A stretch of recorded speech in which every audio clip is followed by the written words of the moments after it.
Hello friends, नमस्ते, अस्सलाम वालेकुम, सत श्री अकाल। जो भी आपको पसंद है कबूल कीजिए। चलते हैं आज की इंटरेस्टिंग रिएक्शन वीडियो की तरफ।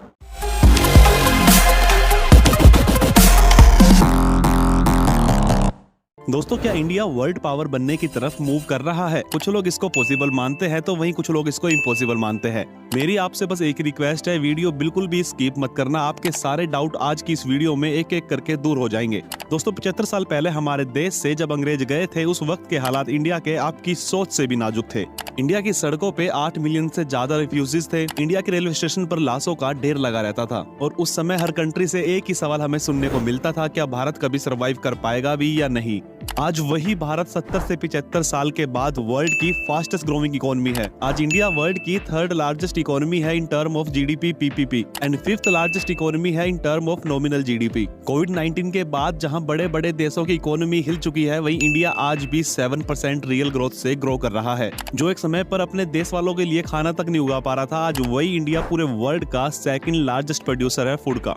पिछले कुछ सालों में इंडिया की केवल 2 मोटर बाइक मैन्युफैक्चरिंग कंपनी ने ही साउथ अफ्रीका से 160 से ज्यादा चाइना की कंपनी को बाहर का रास्ता दिखा दिया है और ये मैन्युफैक्चरिंग सेक्टर 16 से 17% की ग्रोथ रेट से बढ़ता ही जा रहा है। इंडिया का आईटी सेक्टर भी लगभग $245 बिलियन को टच करने वाला है। आज पूरी दुनिया इंडिया के बेंगलोर को आईटी हब के नाम से जानती है। आज इसरो को कौन नहीं जानता? इसरो वर्ल्ड की टॉप 5 स्पेस एजेंसीज में एक है। इसरो के पास 104 सैटेलाइट को एक साथ सिंगल रॉकेट से लॉन्च करने का वर्ल्ड रिकॉर्ड भी है। ये वही इसरो है जो अपने रॉकेट और इक्विपमेंट को कभी बैलगाड़ी या कभी साइकिल पर ले जाया करते थे। आज दुनिया के काफी देश अपनी सैटेलाइट लॉन्च इसी इसरो से कराते हैं। साथ ही इंडिया वर्ल्ड में जापान को पीछे छोड़ते हुए 2nd लार्जेस्ट स्टील प्रोड्यूसर बन चुका है। इंडिया अभी और 12 नए स्टील के प्लांट बना रही है, जिससे हम नंबर 1 पर भी आ सकते हैं। अकेला India 10,000 mega ton rare earth mineral produce करता है। इंडिया मिडल ईस्ट और रसिया में ऑयल के स्टेक्स को एक्वायर करने में भी काफी आगे है। दुनिया के बड़े बड़े देश रिफाइनरी ऑयल इंडिया से खरीदते हैं। आजादी के टाइम इंडिया एक अच्छी सी गन तक नहीं बना पाता था और आज वही इंडिया दूसरी कंट्री को BrahMos supersonic cruise missile export कर रहा है।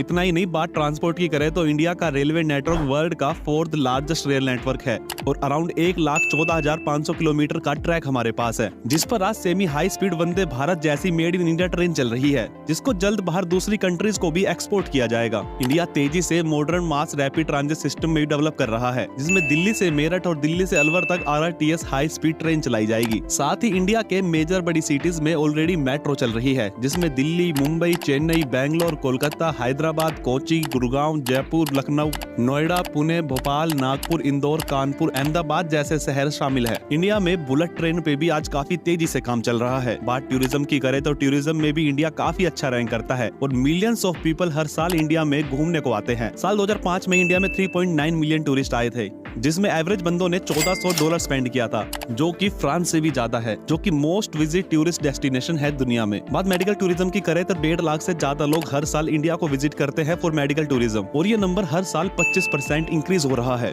Iran, Iraq, Saudi, Africa, Bangladesh, हर कंट्री के लोग आज इंडिया में अपना इलाज कराने आते हैं। दोस्तों, आज world and business language English है। आप लोग जानते हो इंडिया में लार्जेस्ट नंबर ऑफ पीपल रहते हैं जो बोलना और समझना जानते हैं इंग्लिश को। बात आर्मी की करें तो वर्ल्ड में इंडिया के पास 2nd लार्जेस्ट पैरामिलिट्री फोर्स है, जिसमें लगभग 1 मिलियन से ज्यादा जवान शामिल है, जो कि 4th स्ट्रॉन्गेस्ट आर्मी है पूरे वर्ल्ड की।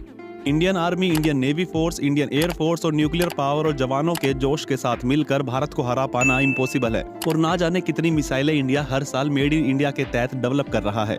बात कनेक्टिविटी की करें तो इंडिया के पास दुनिया का 2nd लार्जेस्ट रोड कनेक्टिविटी है, जो कि 63,72,613 किलोमीटर का है, जिसमें 700 से ज्यादा नेशनल हाईवे है और लगभग 50 एक्सप्रेसवे है। और आने वाले दिनों में तो आपको ये लिस्ट और लंबी देखने को मिलेगी, क्योंकि अभी जो हमारे रोड मंत्री है वो करोड़ों रुपए खर्च कर रहे हैं बड़े बड़े एक्सप्रेसवेज बनाने में। साथ ही इंडिया में अब सिर्फ सिटीज नहीं बल्कि स्मार्ट सिटीज पर काम चल रहा है, जिसमें 100 से ज्यादा सिटीज को स्मार्ट सिटीज के तौर पर डेवलप किया जाना है और काफी नई सिटीज को तो इंडिया बिल्कुल नए स्ट्रेच से बना रहा है, जिसमें धोलेरा और गिफ्ट सिटी जैसे प्रोजेक्ट शामिल है।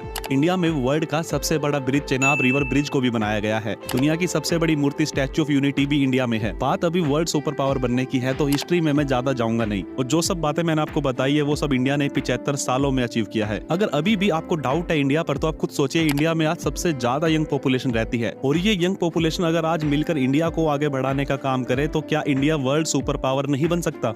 हमें जरूरत है तो बस फ्री के लालच में हमसे वोट लेने वाले लालची नेताओं से बचने की, क्योंकि वो चीजें एक शॉर्ट पीरियड में आपको खुशी दे सकती है, लेकिन लॉन्ग टर्म में ये फ्री भी कितनी हार्मफुल है एक देश के लिए आप लोग अच्छे से जानते हो। जिस स्पीड से इंडिया आगे बढ़ रहा है और 75 सालों में देश ने अपनी जो पहचान बनाई है वो वाकई काबिलियत तारीफ है। और ये बात 100% फैक्ट है, सच है कि भारत लगातार वर्ल्ड पावर बनने की तरफ तेजी से बढ़ रहा है। छोटे छोटे रजवाड़ों और राज्य में बटा हुआ देश मिलकर आज 75 सालों में वर्ल्ड में अपनी अगर ये पहचान बना सकता है तो वो आने वाले 50 से 60 सालों में क्या नहीं कर सकता। दोस्तों, आप इंडिया की पावर को कभी हल्के में लेना ही मत, क्योंकि इंडिया वो कंट्री है जिसने एक समय पे पूरी दुनिया को लीड किया था, और इंडिया का वापस से वही टाइम अब दोबारा आपको देखने को मिलेगा। अगर आपको ये वीडियो पसंद आई है और अगर आप दिल से चाहते हो कि इंडिया सुपर पावर बने, वर्ल्ड लीडर बने, तो प्लीज इस वीडियो को लाइक करना और मेरे चैनल को सब्सक्राइब भी करना। ये तो वीडियो उन्होंने सारा एक पैकेज ही बना दिया, इसरो से लेकर इकोनॉमी तक और एजुकेशन से लेकर IT तक सब कुछ वीडियो उन्होंने इस वीडियो में बता दिया, और हर चीज़ में निहायत ही हौसला अफजा नताइज देखने को मिल रहे थे। और 1947 में जब पार्टीशन हुई थी तो उस वक्त हालात बहुत ज़्यादा ख़राब थे। अगर सिर्फ एक लिटरेसी रेट की बात की जाए तो सिर्फ 11-12% के आसपास था, जो आज 75% के आसपास पहुंच चुका है। और 8 मिलियन मुहाजिर भारत की सड़कों के ऊपर अपनी ज़िंदगी बहुत ही अजियत के साथ गुजार रहे थे, और वाकई ऐसा लगता था कि शायद चंद सालों की चोरी और पाकिस्तान और भारत जैसे ममालिक दोबारा दुनिया की बड़ी ताकतों को अपने पास बुला के अपनी बका को यकीनी बनाएंगे। लेकिन ऐसा बिल्कुल भी नहीं हुआ, और वक्त ने साबित कर दिया कि पाकिस्तान और भारत के लोगों ने उन लोगों के ऊपर आ जाके हुक्मरानी की है जिन लोगों ने कभी हमारे ऊपर हुक्मरानी की थी। यानी मैं बात कर रहा हूँ बरतानिया के मौजूदा वज़ीर आज़म ऋषि सुनाक के बारे में, जो भारतीय ने याद है, और स्कॉटलैंड के फर्स्ट मिनिस्टर या जिन्हें प्राइम मिनिस्टर भी कहा जाता है, हमजा यूसुफ के बारे में, जो पाकिस्तान से ताल्लुक़ रखते हैं। तो अब अगर इस वीडियो की बात की जाए तो इसरो की अगर कामयाबी देखी जाए तो आज इसरो दुनिया का 5वां बेहतरीन स्पेस एजेंसी रखने वाला इदारा बन चुका है। जबकि एक वक्त था जब इसरो की जो रॉकेट किट थी उसे साइकिल या बैलगाड़ी पर लाया जाता था। विक्रम साराभाई और अब्दुल कलाम जैसे बेहतरीन साइंसदानों की वजह से आज इसरो दुनिया के कई रिकॉर्ड अपने नाम कर चुका है। 104 सैटेलाइट भेजने का रिकॉर्ड भी इसरो के नाम है, और इसरो बहुत तेज़ी के साथ तरक्की भी कर रहा है, और महदूद वसाइल के साथ इतना आगे तक पहुँचना इसरो के लिए बहुत ही बड़े एजाज़ की बात है। अब अगर डिफेंस की बात की जाए तो भारत आज 1.4 मिलियन एक्टिव पर्सनस के साथ, एक्टिव मिलिट्री के साथ दुनिया की चौथी मजबूत तरीन फ़ौज रखता है। और वीडियो में कह रहे थे कि कभी हम एक गन नहीं बना सकते थे, आज हम डिफेंस की टेक्नोलॉजी एक्सपोर्ट भी करते हैं। हालांकि आज भी भारत में डिफेंस इंपोर्ट करना एक बहुत बड़ा मसला भी है। खैर चलें, अगर दूसरे किसी और अवामल की बात की जाए तो भारत में कभी कहत और भूख की सूरत हाल हुआ करती थी, लेकिन आज भारत दुनिया का फूड बैंक भी बनता जा रहा है, और अपने 140 करोड़ लोगों की ज़रूरत पूरी करने के बाद भी भारत दुनिया में खाने पीने की अशिया को एक्सपोर्ट करता है। बिल्कुल यही सूरत हाल हमें मेडिकल में देखने को मिलती है। कभी भारतीय अपना इलाज करवाने के लिए बाहर जाया करते थे, लेकिन आज बाहर के दुनिया के लोग अपना इलाज करवाने के लिए भारत में आते हैं, जो कि भारत के लिए बड़े ही एक एजाज़ की बात है। फिर इस तरह IT सेक्टर का बताया जा रहा था, तो IT सेक्टर में बेंगलोर और हैदराबाद जैसे शानदार शहरों को बनाया गया है, और $250 बिलियन तक इस सेक्टर की कामयाबी पहुंच चुकी है, जो भारत की इकानमी में एक बहुत बड़ा नंबर भी है। फिर इसके बाद जो बात की जा रही थी वो भारत की ट्रांसपोर्टेशन को लेकर थी, इंफ्रास्ट्रक्चर को लेकर थी, और नॉर्दर्न गडकरी की बात की जा रही थी, जो आजकल रोड इंफ्रास्ट्रक्चर को लेकर बड़ा ही नुमाया नाम रखते हैं। आज भारत में दुनिया का दूसरा बड़ा रोड नेटवर्क बन चुका है 6.3 मिलियन किलोमीटर की लेंथ के साथ, जो अमेरिका के बाद दुनिया में दूसरे नंबर पर आता है। इसी तरह भारत का रेल नेटवर्क दुनिया का चौथा लंबा रेल नेटवर्क है, जिसमें बुलेट ट्रेन तो नहीं, लेकिन आज के दिन तक सेमी हाई स्पीड ट्रेन चलती है, वंदे भारत।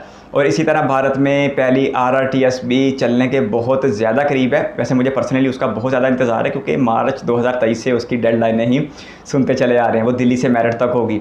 और अगर इसके बाद मज़ीद बात की जाए तो काफ़ी एक हैं चीज़ें जिनको वीडियो उन्होंने पूरे एक पैकेज के तौर पे बयान किया है। चनाब ब्रिज की बात कर रहे थे, तो दुनिया में सबसे ऊंचा रेल ब्रिज चनाब ब्रिज जो 1.3 किलोमीटर का है, वो भी इंडिया में बन रहा है दरियाए चनाब के ऊपर, कश्मीर के इलाके में। फिर इसी तरह दुनिया का सबसे ऊंचा स्टैचू, सबसे लंबा स्टैचू सरदार वल्लभ भाई पटेल का स्टैचू, जिन्हें आयरन मैन ऑफ इंडिया भी कहा जाते हैं, और उन्हें सरदार का खिताब गांधी जी ने दिया था, और वो गुजरात से ताल्लुक़ रखते थे। भारत के पहले होम मिनिस्टर बने, भारत के पहले डिप्टी प्राइम मिनिस्टर बने, और गुजरात में अहमदाबाद के आसपास ही कहीं उनका मुजस्मा दुनिया का सबसे ऊंचे मुजस्मे के तौर पर मौजूद है। तो कुल मिला के अब जो चीज़ें याद आई हैं वो आपके सामने दोहरा दी हैं, और जो चीज़ रह गई है उसके लिए माजरत चाहता हूँ। आपका कीमती वक्त शुक्रिया इस वीडियो पे यहाँ तक बनने के लिए बहुत सारा धन्यवाद। चैनल पर फर्स्ट टाइम तो सब्सक्राइब करते हुए बेल आइकन प्रेस कर दें।